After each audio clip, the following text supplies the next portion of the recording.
Hi guys, this is Kelsey. And Robin. And this is Mudstuds and Skullcaps. So for today's episode, we are going to dive into the hot topic of moving up the levels. We are going to provide our take if you are ready or not to move on to the next level.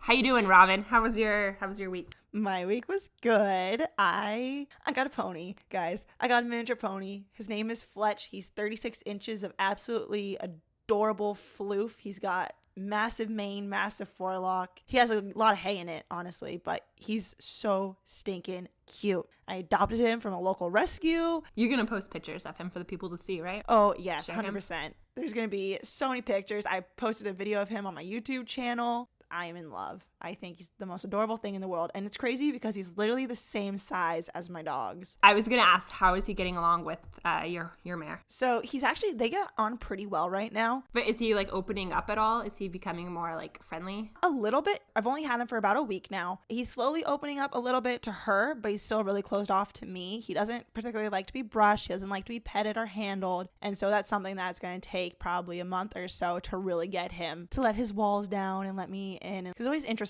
when horses don't like to be brushed because there's something else going on, because ponies like scratches. So yeah, it can be hard for horses that aren't used to being around people to kind of open up and be comfortable with being touched. But I mean, horses love being scratched. Yeah.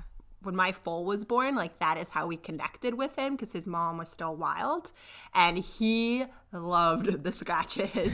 That was like his favorite thing. Like, he's not super into the scratches anymore. Like, he still has his favorite spots and he loves to be groomed.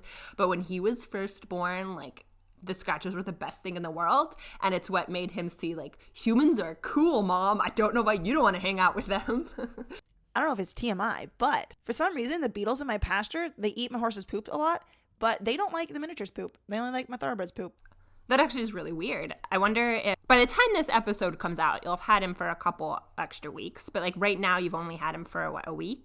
Yeah, I've only had him for a week, okay. And so he's still primarily on the diet that he came with. I'm slowly transitioning him over. Obviously, I don't want to change his diet too fast because I don't want him to colic. Interested to see with the change in his diet if the beetles will go after his poop and stuff, but like the bugs and the gnats don't bother his poop. They don't bother his manure. I'm like, what the heck? What is wrong with this pony? Yeah, that is really, really weird. It could be something like in his digestive system as well. Like if something is off. Because right, like horses have tons of, what are they, like I want to say microbiotics, but that's not the right, microorganisms, is that what I'm looking for?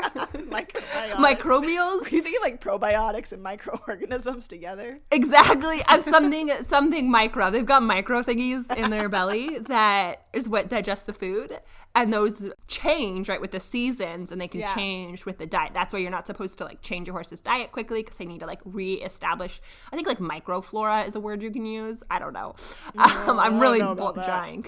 What I'm trying to say is it takes time to change over that good bacteria in their stomach, and that it could be, like, that he's got bad bacteria or something in his stomach that the bugs don't like. Yeah, I don't know. It'll be interesting to see if, with his diet changing over, like, when they start being interested in his poop. Like, I know it's weird. I look at my horse's poop, I'm like, his has not been eaten yet by beetles. But it'll be interesting to see if they ever like get interested in his manure and stuff, because like they love Trin's poop, but they hate his, and I'm like, that's so weird. I just have to deal with like birds that tear our manure apart, and also like, okay, my horse eats her manure, but she's not, okay, so Dublin used to eat his manure too, but Dublin did it for a totally... Your kid's weird. He did it for a totally different reason that I'm not going to go into, but she eats it because I feed them oats, and so like some of the oats, right, oats are hard to digest, and not all oats are processed correctly, blah, blah, blah, and so she goes and picks out the oats in her poop. These are not starving horses. This is just like a thing she does. Like, my horses are all plenty of food, plenty of entertainment, like...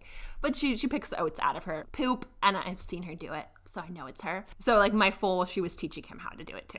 Like, stop. Oh, gosh. It was so good. Okay, it was so bad, it would get to the point where they would come over with, like, green frothy. Just leave it at that. She was just passing down the trait to Hudson. Yeah. It's like, dang it, Mare, why? You got some weird kids over there, man. I don't know. We were talking too much about manure. So everybody poops, including horses, and some horses eat their poop. That's all the information I have. The horses that eat their poop are the same kids that would be in kindergarten eating the glue. I guarantee my horse ate a lot of glue, like she would. She would be the girl who's like, I'm so cool, I sniff glue. What do you do on the weekends? Like that is. Oh my gosh, do you remember girls that used to glue their hands together? Is that like ever a thing in elementary school? Why was that a thing? That was so weird. People. I do remember one time my best friend, me and her in like first grade, we had the great idea that like we had like Elmer's glue. We put it on our palms and then held hands, and we were like, if our hands get glued together, they can't separate us. They have to take us home together. So that's not true. No, that is true. But like, obviously our hands were sweaty and we couldn't sit still long enough for the glue to like solidify. And at the same time, like the teacher literally just pulled our hands apart and was like, you're idiots. Yeah. I'm like, you can just dump alcohol or something and get it to. Yeah, no, it wasn't effective, but man, did we have this great plan in our heads. Basically, I just imagined my horse would do that. She was definitely like the popular girl in elementary school. I don't think she became the popular girl in high school, but she was the popular girl in elementary school. Always doing things that are like, why did you do that again? I'm not sure I see the logic, but you're pretty, so okay. Oh, poor Addie. That's my horse. She's special. She's super special. So should we get to today's episode, our hot topic? Yeah, no, I guess I'm done talking about horse poop, so might as well move on. Do you want to go first? I was just going to introduce it and say the one that we're talking about, we're covering kind of expanding our opinions and ideas on the article recently posted by Heels Down magazine. It's called, No, You're Not Ready to Move Up. We've all had this discussion at some point or have been frustrated when we see people moving up the levels that shouldn't be. You know, you see a lot of rotational falls come out of people that move up to these levels and they're not ready. You know, the horse can only save them for so long. I have a lot of thoughts on this topic and we'll share some of those. But this episode's obviously going to be our opinion.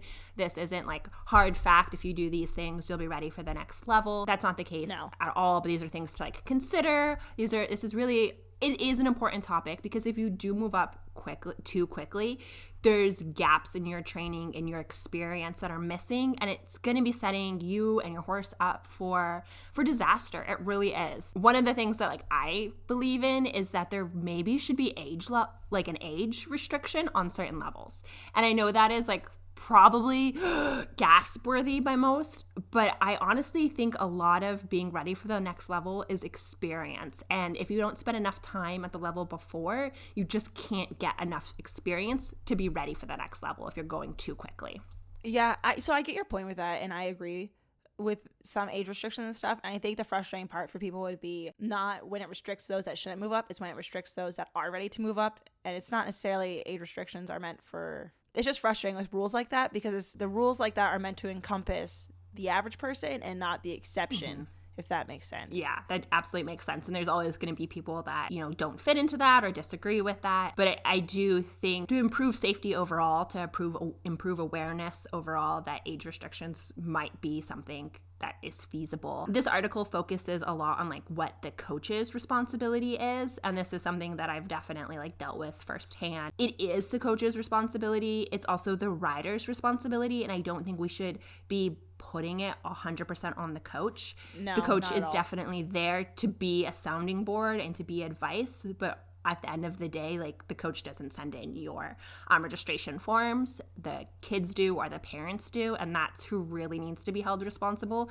is honestly the parents in a lot of these cases. And as you get older, it's you know, you're not always going to have, you're always going to have parents. You're not always going to like live with them, and they're not always going to be the person that like fills out your forms for you. Well, and it's really frustrating because one of the first questions people always ask you is, you know, how high have you jumped?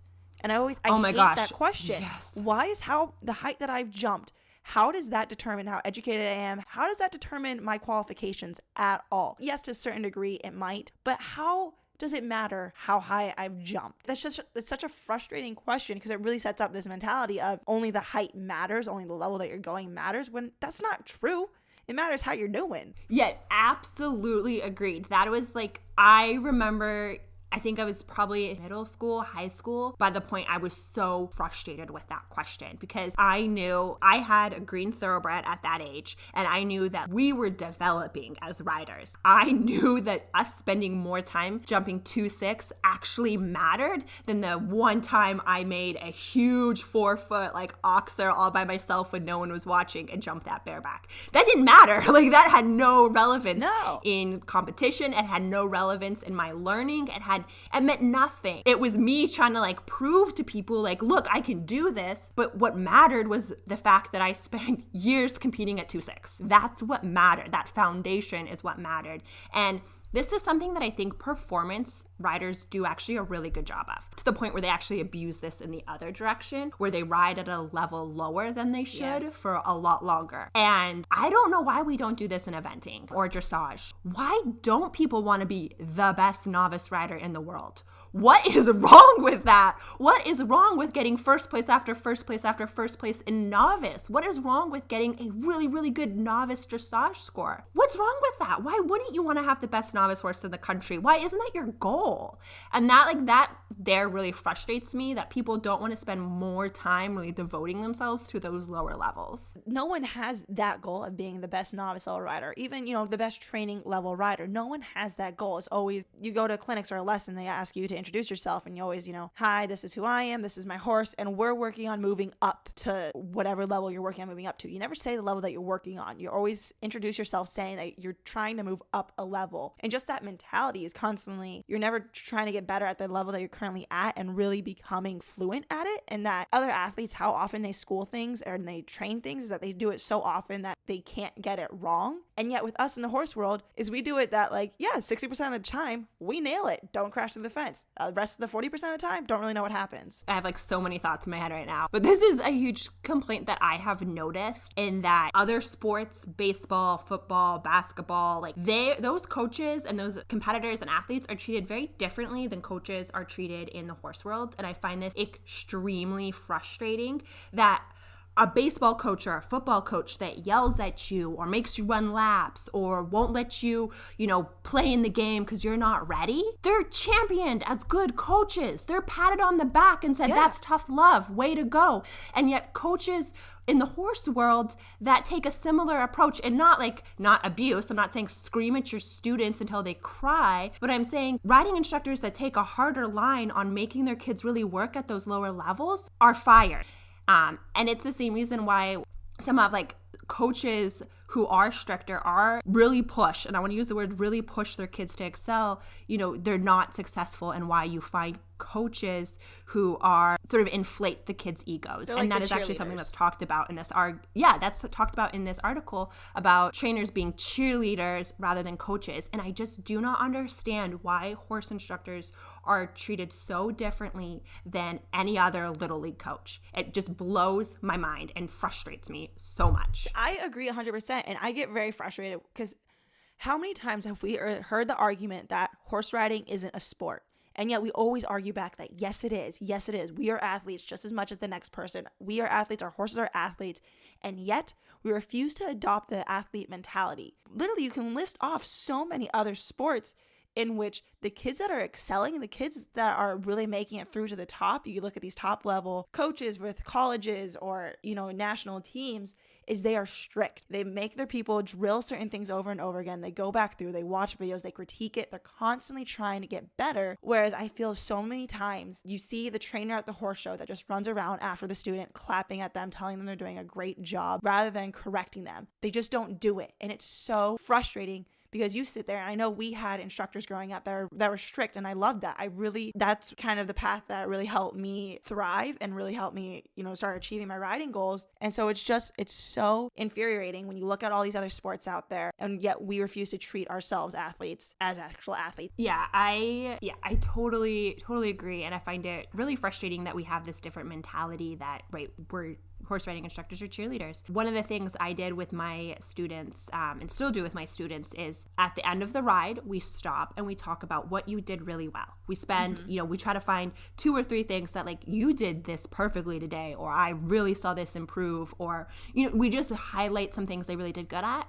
But the last piece of the conversation is, this is what we're going to work on next time. Because I always wanted my students, and still want my students, to understand that you're making huge strides. You are improving. Yes. We are all still at the bottom. Like, there is still so far to climb and so much information to understand that I don't want you to get stagnant and think that, like, yes, I've mastered contact, I'm done. Like, that's not the truth. There's still so much more to learn before I even let you go into the horse show, or before I even let you move up to the next level. Well, it's huge articulation is key. I think trainers need to be having these conversations with their students where they have the student come back and talk through their ride, talk through what they did, and fully articulate what they were thinking, why they took the actions they took. By talking it through, it really helps students understand what's going on. It just helps build an overall picture, and that you start really breaking it down in your mind and becoming a thinking rider rather than like a rider on autopilot. And I don't think it's happening frequently enough that before these kids are moving up levels, and before anybody really moves up the level, is they can't articulate what's going on. You stop them after the ride and you ask them, how was your ride? And they say good or bad.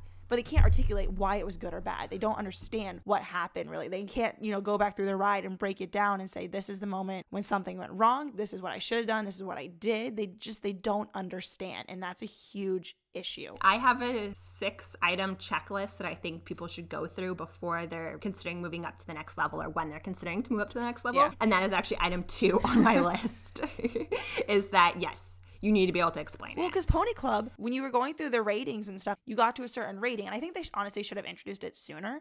But to pass your ratings, you had to be able to articulate what happened in your ride. You didn't have to ride it perfectly, but you had to be able to come back and explain it and understand what happened, why it happened, and start working your way through it and like problem solving, being an active rider. Do you want to go through my checklist and we can kind of talk about this? Because I absolutely have more on this topic, because I 100% agree with you. And I think it goes a little bit more deeper than just being able to articulate. The first item on my checklist is, do you understand the level you're riding at and the level you want to go to? So if you are someone who really thinks that they're moving through the levels and their goal is to get to advanced, and we're talking eventing today, to get to an advanced level, to be competing at a 1-star, 2-star, 3-star, whatever, do you understand what the point of beginner novice is? Do you understand what you should be accomplishing at beginner novice if your goal is to get to the end? Beginner novice is just getting you on the course and not letting you fall off and just like exposing you. As you move through, you get to novice, and novice is really about rhythm. Can you maintain a rhythm through the dressage test, through the cross-country course, and through stadium? This isn't a thinking level. This is just being able to sit quietly and have a horse that's relaxed and just sort of moving through the paces without any tension, without any faults, those sort of things. That they really just sort of move and float through the levels. As you start to go to training and prelim, that's when you're going to start adding in thinking. So now you're going to have to become more of an active rider. You're going to start seeing questions. Your dressage test's a little bit more complicated. There's movements that are more than just, down the center line and circling. You're starting to think as you're going through these courses. And this is where I really think people misunderstand training and prelim. The way these levels were created is that it's building, they're stepping stones on top of one and onto the next. And that I see riders just wanting to get to the next level and not really building that foundation and not having the understanding of what you're trying to accomplish. Novice is an important level. Beginner novice is an important level. Training, prelim, these are important levels to really spend the time at and develop those skills so that you can go on, that you've laid this foundation and you can be successful with that horse. And if you don't take the time to truly understand what it is this level is trying to accomplish, then what's the point? Sorry to interrupt your checklist a little bit here, but no, I think, I was just thinking about it, but I feel like prelim is one of those levels that gets skipped over so often. Training level is kind of a landmark level to hit, is that now you're at training level, now you're starting to kind of move up. But I feel like prelim, people rarely spend time at prelim. They spend a lot of time at training level, they get to prelim, and they really just meet the bare minimum qualifications. They have their clear rides, and then they immediately try to move up to intermediate. See, I think it's the opposite. I think people don't spend enough time, or not opposite, but enough time at training level. That's the one where I feel like a lot of people you get in 1 or 2 rides at training level, and you want to get to prelim so that you can get beyond prelim. I understand that. But I think training level is a really underutilized level where this is that combination of you need to have a good rhythm and be able to kind of float around any course. If you're having to ride every single step, even if it's, a big galloping stretch, you're doing it wrong. Like, you need to be on an advanced level course. There are times when you need to just be quiet. You're not riding every single step, but you also need to know how to turn it on so you can get into these combinations, because we are seeing these courses become a lot more technical, and you need to be able to think through it. And I think training level does this great job of blending the two. That prelim obviously puts a lot more emphasis. There's a lot more thinking at prelim level. And this is back to my earlier statement about why I think ages play a factor, is because if you don't have enough experience and you're not mature enough to ride at that level, you're not mature enough sometimes to see the problems as they're coming and get you and your horse out of them. I do not love the idea of a prelim packer. I do not love that idea. A training level packer, I'm here for. But a prelim packer, I'm done at that point. You should not be riding packers. You see prelim packers. You see advanced packers. I have seen ads, and that is so unsettling. So dangerous. That is so scary. Why? Why could you ever think that you're moving up to prelim if you acquire a packer? And they want that celebrity status, because as you move up the levels, you do get a celebrity status. You do get to be, I'm one of the few prelim competitors. I'm one of the few advanced competitors in our region. And people do look at that because, as we said, right, people want to know how high you're jumping. That's how they measure if you're cool or not, or if you're good or not. And so no one wants to get stuck at novice. No one wants to get stuck at training. But I mentioned the packers. If you ride a prelim packer, you should not move on to the next level until you're comfortable not on a prelim packer. Yeah. 100%. I'm someone who myself would really, really, really benefit from a packer and being able to ride that horse at home and go schooling with a horse that I know is going to jump every time. Because if you are someone who has grown up or spent a lot of time riding a horse that refuses or doesn't jump every time, you get a lot of bad habits and your confidence gets shattered. So I understand that there is a place for those horses, but it is not your full-time ride on course or in competitions. Those horses are amazing, fine school horses. I absolutely believe you should get to spend a lot of time on an experienced horse, but that should all be so that you can get on a greener horse, or maybe not even a greener horse, but a horse that has a few issues, a horse that isn't perfect, because as you go through those levels, the situations in which you get stuck in or have problems in get drastically more and more dangerous. There's not a ton of danger on a novice course. Doesn't mean it doesn't happen. Doesn't mean rotational falls don't happen on novice level. There's just a lot less danger. And I really think people need that confidence before they move on. And that may come from riding a packer at home, but it also comes from knowing what to do when you get in a bad situation. Okay, so this brings me to item number 2, which, as we mentioned, is being able to articulate what just happened. And I think this goes a little bit deeper. You need to be able to emotionally distance yourself from your ride and your horse and anything that happened. If you're the kind of rider that had a bad ride, fence 7 didn't go well, you were really tense in dressage, and you carry that back to the barn, you're upset, you're pouting, someone asked you how your ride went, oh, it was bad, my horse sucks. You're not ready. You need to be able to emotionally distance yourself from the horse. There's no crying in baseball, and there's no crying in horseback riding. Emotions do not work with horses, because that's what gets you in so much trouble. That's what turns things sour. It's what turns things into abuse. Like, you cannot be emotional, and you need to be able to explain how your ride was good, how it was bad, without being upset. Distancing yourself, that was the mess I would say. It kind of comes along with your age, immaturity, and experience. Is that when you're younger, you're hot-headed. You get involved in these things emotionally, and you get worked up, and you take what's happening with your horse personally. You take it as them not listening is against you personally. When it's not, they're confused. They just don't understand. Yeah, and you don't want to be in that situation. I also think emotionally distancing yourself goes the other way as well. When you have a really good ride, that obviously goes, it makes you feel good. But there's such thing as feeling too good, because I honestly, I really want you to stay humble when you're out there riding. I really want you to just kind of keep working and keep achieving. And when you start to feel a little bit too good about your ride, often when mistakes are made, because you stop trying to pay attention to the little details. Yeah, if you watch Dance Moms, right, the saying is save your tears for your pillow. Yeah, also save your smiles and your celebrations until you're done with your ride. Just wait to get overly excited, because you want to just keep focusing and not assume because we did so well, that's as we're done. We made it. We're that good. So one of my tricks that I do is I don't look at my scores during the event. So I will figure out my standing like just before show jumping so I know where I go. But that's it. Like, I don't want to have my placing, whether it's good or bad. I don't want that pressure on me. I just want to be able to ride. See, I look at my scores. I'm a big fan of looking at my scores, but I don't really find that my placing really affects how I'm going into my ride. I try not to because I start to calculate like, okay, I can only refuse this many times, or I can pull this many poles, or I start to overanalyze what I can and can't do, especially when I get down to like, and maybe this is just me personally, but when I get down to like, the top 5, I am like, okay, I've got one pole I can pull, and I override and make problems for myself because I'm like so aggressive. I get in there and I'm like, I'm not going to hit a single pole. Like, we can't do this. We're going to win.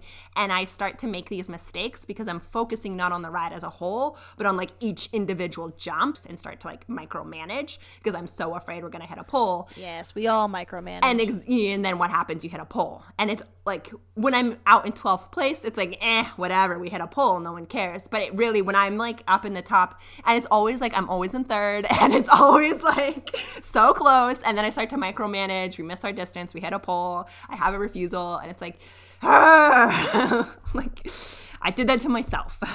So my next one is that you need to become less dependent on your coach. Yes. So I'm not saying don't bring your coach, but your coach should really be a sounding board.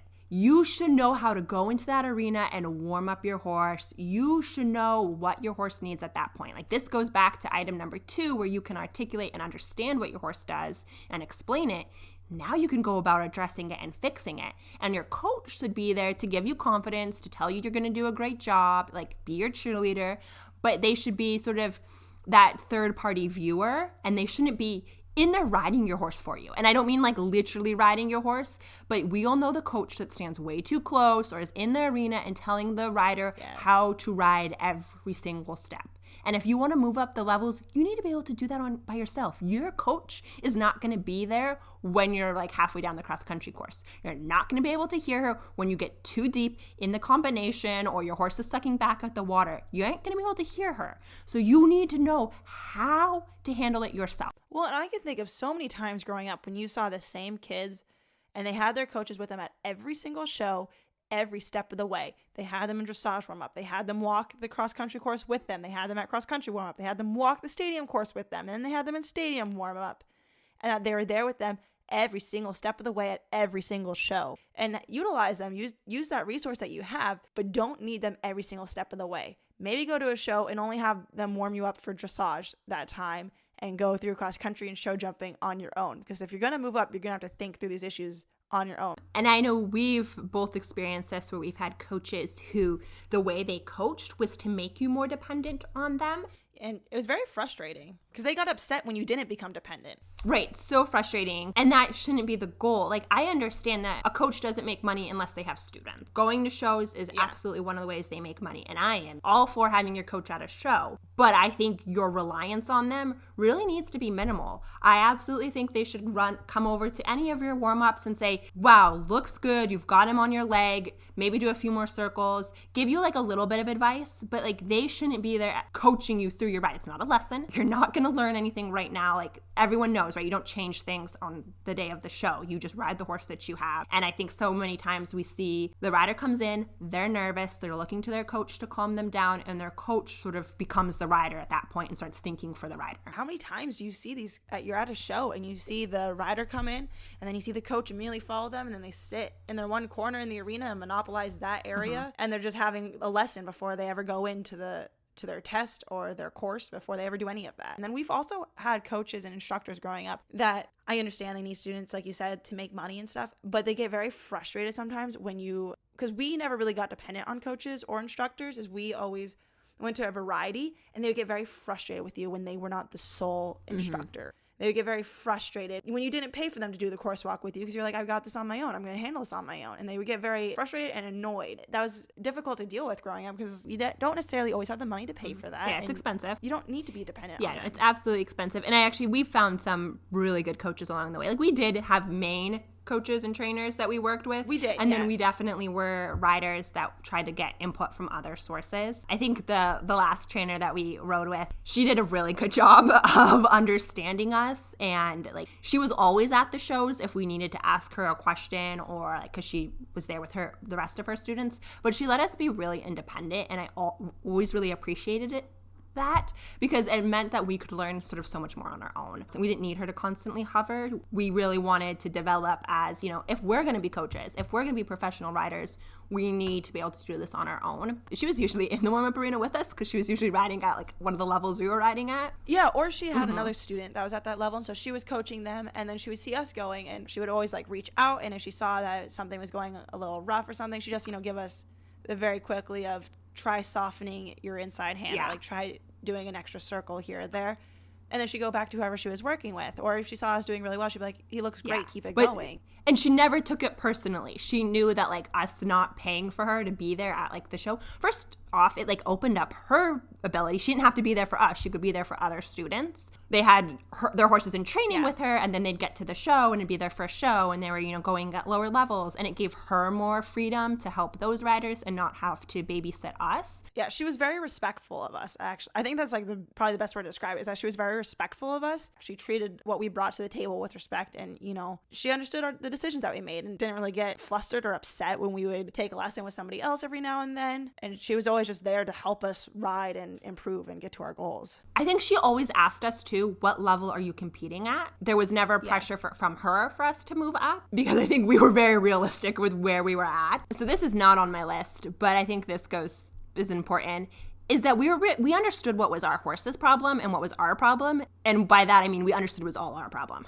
Like, no one ever blamed the horse, because I think that happens a lot, is where trainers will be like, well, your horse doesn't do such and such. Your horse just doesn't do trainers. And they would give that excuse to the rider, and the rider would be like, well, it's not my fault that I got him in on a bad distance. Like, not my fault. And that was like, we were very aware that like, no, it is our fault. Like, we are not ready, because I cannot get I competed prelim at unrecognized shows, but I never got to do it at upper level shows because I couldn't package my horse to save my life. Like, I never got to do recognized. School lots of prelim, but never was able to get him to a point where I could show him. I knew. All right, what's your next? Okay, then the next one is a strong lower leg.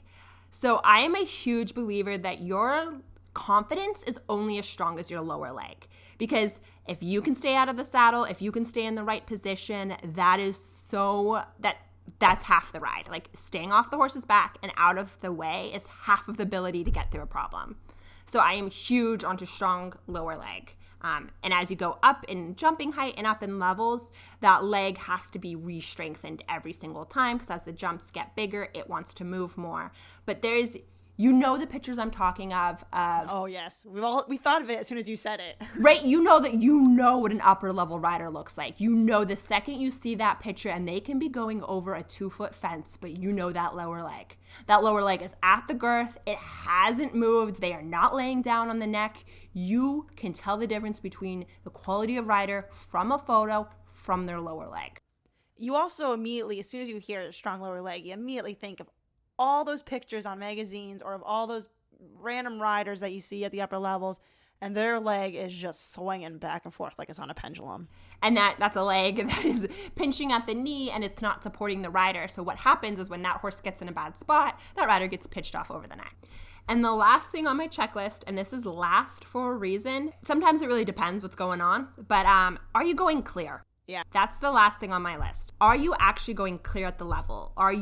Does your horse go through that dressage test and do the movements correctly? Does that horse go through cross country? Are you getting time faults? Are you having refusals in certain areas? How about show jumping? Sometimes that can be, your horse refuses and knocks rails for only a couple reasons, and it takes confidence to get your horse out of those spots and to learn how to ride through and not have a horse that took off early, went over the jump flat. It takes time to get through that, but that's actually a relatively easy fix compared to the thing higher up on the checklist. Going clear is super important, and if you're going clear and doing everything else that we mentioned, if you can understand the level you're competing at, if you can explain what's going on and emotionally distance yourself from the ride, if you're less dependent on your coach, your leg is strong, and you're going clear, then you're probably ready. Just to expand a little bit on your last point of going clear, I know USEA has certain stipulations in place when you're looking to move up from training level, and prelim is you have to have a certain number of rides clear with no time faults and no refusals or pulls down. However, just meeting the bare minimum does not necessarily mean that you're ready. I would argue that you need to be consistently going clear. It's not just, oh, I had one show where I went clear and now I'm ready, because you're just hanging on waiting for that one time that you went clear and you didn't knock a rail. You need to be consistently going clear. So have at least 3 shows in a row under your belt where you went clear. Yeah, and I mean, I put that as the last thing for a reason, that the qualifications that USEA has set are the bare minimum. Like, you really need to be a well-rounded rider to make that change from beginner novice to novice. Like, I'm sorry, but that it starts at that low of a level that you need to be understanding what your goals are and how you get there. Yeah, there's a lot to this topic. I know, I think we've exhausted it for today, though. Yeah, there's a lot there. I am definitely pro spend a year or two becoming the best novice rider you can be. Like, there's nothing wrong with that. And really just sort of developing your craft before you move on. That's really my big piece, or my takeaway when I hate this question. I hate how it's approached. I hate that we all want to be jumping the highest. Oh, it's so frustrating. I remember being in high school and being so frustrated being in 4-H. And we got a lot of 4-H, riders in the Hunter over fences who were like, I jumped this high. And then you'd watch them ride, and it was so disappointing. And just how they didn't understand the bigger picture. And they didn't understand the basics. Thankfully, I have removed myself from a lot of those atmospheres and those barns and groups where that was a common question. But yes, that frustration is like, well, you missed the point. I feel like I'm seeing it a little bit more in dressage right now than I am in eventing. I think eventing, we're starting to scare people a little bit with this idea of rotational falls, and people are wanting to take a little bit more time. But in dressage, you don't have that same death sentence or, possibility of dying. And so you're seeing a lot of riders moving through the dressage levels who are like, I think you missed something there. So I'm starting to see it a lot more there. We've had a few of the last couple of years have had a lot of rotational falls that resulted in death in the eventing community. And I think people are constantly talking about wanting to make courses safer and changing the style of jumps that are on there. We shouldn't have this big of tables. We should make them all collapsible. Yes, these are great, innovative ideas. There's a deeper thing happening. It's more than just people having rotational falls. It's about a lack of training and that they shouldn't have been at that level. Yes, it is a huge part of it. I also have an issue with the breeds we're using, but that is a different topic for a different day. Okay, well, I guess we just must sign off now before we get down to rabbit hole. Yeah, no more rabbit holes. I think we've covered this topic fairly well. And again, these are our opinions. This is not by any means a metric for you to, okay, I've accomplished all these things. I'm ready to go to the next level. This is our opinions, the sort of metrics we use for ourselves.